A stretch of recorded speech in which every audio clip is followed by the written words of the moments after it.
It's good. I just want to remind you, listen and obey my commands at all times. Protect yourself at all times.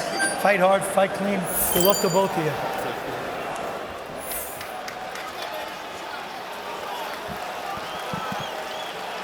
Tim Bradley, Andre, where will your eyes be early on here? Well, I just want to see the game plan of Crolla. I know what Loma's going to do. He's going to download the information the first few rounds and then figure out the attack after that and which way he's going to go. But for Crolla, I want to see his game plan. If he's going to try to outbox Lomachenko, I think that's the wrong thing to do. I will come directly to Lomachenko and get in his chest right away. Joe, I'm looking at the feet from the very beginning. That's what's gonna separate these two fighters. Loma is multi-directional with his feet game and the way he moves and changes direction. Crolla's not. He's straight ahead and straight back. There are some who think that Lomachenko has the best footwork generationally of any fighter they have seen. He is angular. All of a sudden, he's in front of you. The next thing you know, he's to the side of you. Yeah, you get on that 90-degree angle, and that's the sweet science of boxing, controlling the geography of the ring, and Lomachenko is one of the best at doing so. It's all about getting outside positioning. That lead foot, just watch it. As he steps to his right, he gets lead foot dominance, and then he's able to do whatever he wants after that. I'm talking about Lomachenko. Lead foot dominance from that southpaw position, meaning trying to get outside of that lead foot of the orthodox fighter, the challenger Crolla. In boxing, the old cliche is kill the body, the head will fall. But in Lomachenko's case, he bewilders the head. He confuses you in your head and convinces you you can't win, and then the body falls in his case. Always tracking, always ready, always in position. Masterful ring generalship with Lomachenko. And for the first 2 or 3 rounds, Lomachenko's not really trying to land anything significant. He's trying to establish position. He wants to show you that anytime you try to throw, you're going to be out of position. And even when you think he's out of position, he's still in range to hit you. Very discouraging. Yeah, guys, I'm looking to see how many right hooks that Lomachenko throws. He threw one a little bit early, but not a whole lot of power on it. You bring that up because of the injury that he suffered last year, and then subsequent to that, the surgery, and then he comes back and fights this past fall, and was not at 100%, but still put on a show. And he admitted that to us in the fighter meeting. I've had the shoulder surgery, I've had the long rehab. You can come back after 5 or 6 months, but you're typically at your best right around 11 or 12 months. And he closes that gap, and he places a right hand to the body.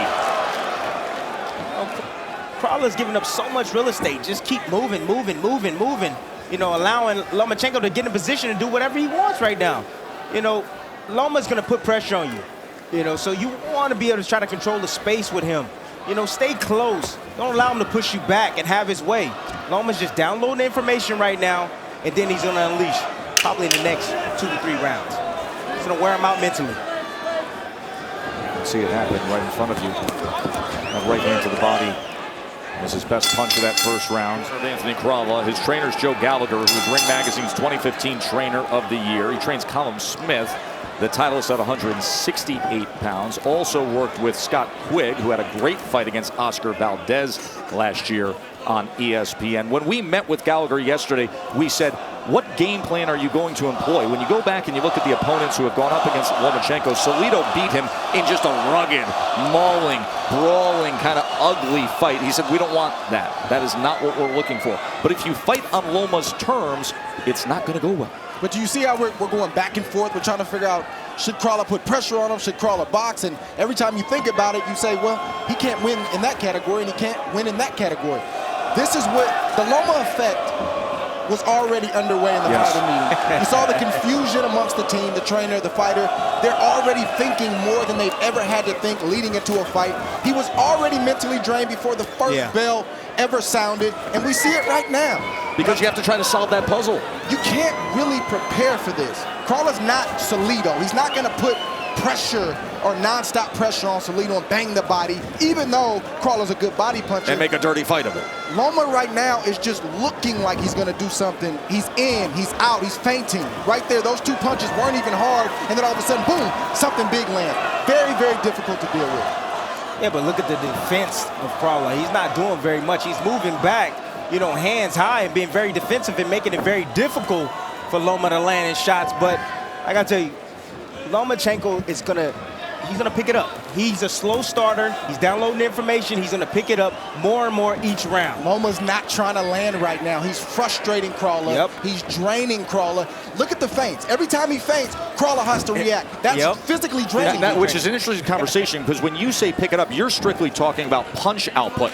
But if you look at the leg work, if you look at the motion, to Dre's point, if you look at the feints, he is doing a lot of work, correct? He is doing a lot of work. He's doing a lot of movement right now. But as far as for Lomachenko, he's doing a lot of work right now. He's setting seeds. He's planting seeds on Crolla right now. And eventually he's going to turn it up.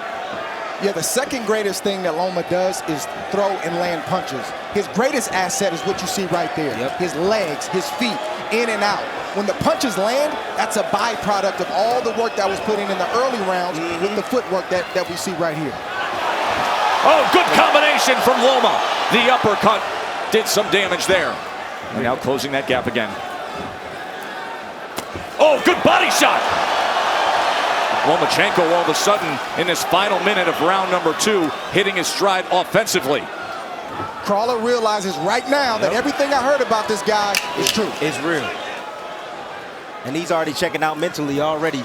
Survival mode. And I think your questions of the right shoulder have been answered. Another body shot right on the bell. That was an excellent final minute of round number 2 by Lomachenko. Look at Crolla giving up too much real estate, allowing Lomachenko to get in position to land his combinations. Look at a nice little short uppercut, split the guard. Crolla putting the earmuffs on. You know, when you put the earmuffs on, you become an instant target. And here's another attack from Loma. Going down to the body, coming around the elbows of Crolla to land that body shot. Unified lightweight world champion Vasiliy Lomachenko, round number 3 in control as you look at the punches in the last round, landing 19 of 73. They're not going to win the championship of the world fighting the way Crolla's fighting right now. You know, very tentative, hesitating. You got to let your shots go.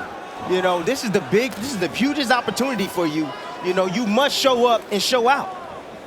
Give us something. Not against this guy. Come on now, man. I've been here before. I've been an underdog. Not 100-1, but I've been an underdog. I understand what you're saying, and in theory that makes a lot of sense, but in reality, in real time, it's hard for Crolla to do. Don't want to say impossible, but it's very, very unlikely. Look at Lomachenko duck underneath that punch and then go on the attack himself. There's a reason why Crolla's not throwing punches. He's tough. He's a veteran. This is his 44th fight. He's been in the game a long time, former world champion. He's no slouch, but he's facing something different tonight. There's the angles that only Loma will show you. Unbelievable as he can get to the side and land punches. And that after the combination, that included 3 right hooks. He's feeling it now. Oh, he is. It's just a matter of time before Crolla's going to go ahead and lay down. But this is the full version of Lomachenko. Not the post-surgery version that we saw, which, by the way, still had incredible moments back in December. All of this offense that we see right here is the byproduct of the feints, the footwork, and the angles. In and out, Dre. In and out. And all the probes, too, Dre. Changing levels. Getting around his opponent. It's not fun when you get hit and you can't get anything back. See, if it's a 50-50 situation, I hit you, you hit me, yeah, it's a tough fight, but I stay encouraged. But if I can't get anything back, it's tough to deal with. And that's the case as he triples up the jab and now throws off a left uppercut, just to touch you when I can kind of punch every so often. And everything isn't hard. It's a touch, then it's something hard. Then it's a touch, then it's something hard. He varies up speeds, degrees, power, changes up. He has everything, the complete game. Crolla gets the head and the mind first, Loma, and then the body. He doesn't go body-head, he goes head-body. Right hook. That right hook. Another right hook. Combination, split the guard, headshot. Crolla's in trouble. Lomachenko on the attack. Look at this offensive attack by Lomachenko. He is pulling Crolla. That is a knockdown. That is not a TKO, that is a knockdown. Misunderstood by Lomachenko. He climbed up to the ropes, so the commission is in the ring at the moment. Lomachenko doesn't realize the fight is continuing. That was only a knockdown. Jack Reese taking control. Veteran referee explaining that the fight is not over. Okay, back to action. Bell rings, third round's over. But you can understand how Loma thought it was a stoppage win the way Reese came in. Here, check out these combinations right here from Lomachenko. He has a man on the ropes, has the earmuffs on, comes an instant punching bag, has nowhere to go. Not over till I say so. Look at the combinations there, and then you're gonna see Jack Reese, he's gonna step in. He didn't wave it off, he just said down. Stay there. Indication that, hey, you was a knockdown because the ropes held you up. You would have went down if the ropes weren't there. Absolutely the correct call, and we fight on. Now, what was happening opposite on the other side of the ring is that Lomachenko has started to celebrate. He was up on the ropes. The commission had to step into the ring. The California Commission stepped into the ring and settled the situation. And now he's right back to business. Uppercut comes in, as does a straight left hand. Look at Lomachenko darting in and out, trying to place that left uppercut. Yeah, it won't be long. This fight might not get past this round. It might be a body shot that takes Crolla out because Loma's probing to the head, and I think he's looking for something big down low. Yeah, at this time it just... There's a body shot. There's the double up of the uppercut. It all depends on how Crolla wants to go out. If he's gonna go out on the shield, he's gonna go out fighting, or is he just gonna give it up to Loma? Remember yesterday we met with him and he goes down. Oh, the hook floors him. He is crumbled and he is out. Lomachenko does it in round 4. Once you roll over on your back. What a brutal shot. This is as good a left hook, single punch knockout as you will see. Yeah, putting the earmuffs on. Excuse me, right hook. Blurring his vision right there. Crolla. Lomachenko lands a straight left hand and comes around the guard of Crolla and down he goes. And that's a serious knockdown, especially when you fall directly on your face. Boom, it's just short. Look at that. There's nothing wide about that. It's short. And when a fighter typically goes down face first, typically it's a wrap. It's over. Right on the temple of Crolla. When you say textbook of turning over a hook at short distance and creating velocity, watch it in real speed.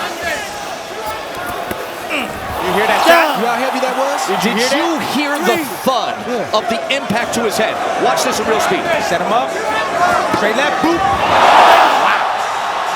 That's how it's to be done. You don't have to throw it hard. You don't have to throw it wide. Just throw it. Throw it short and crispy. It'll get to the mark. And Tim, to your point, when you get hit like that and you go face first without breaking your fall, you are seriously damaged. You're seriously damaged. And I hope Crolla Anthony, don't move. Once you roll go get some emergency attention. Go to the hospital, get his brain checked. Because that was a serious punch by Lomachenko. He is still out right now. Right now, he's the #1 pound-for-pound fighter in the world, according to ESPN.com, and he just acted like it. Let's make it official with Jimmy Lennon Jr. Ladies and gentlemen, we have the time of 58 seconds in round number 4.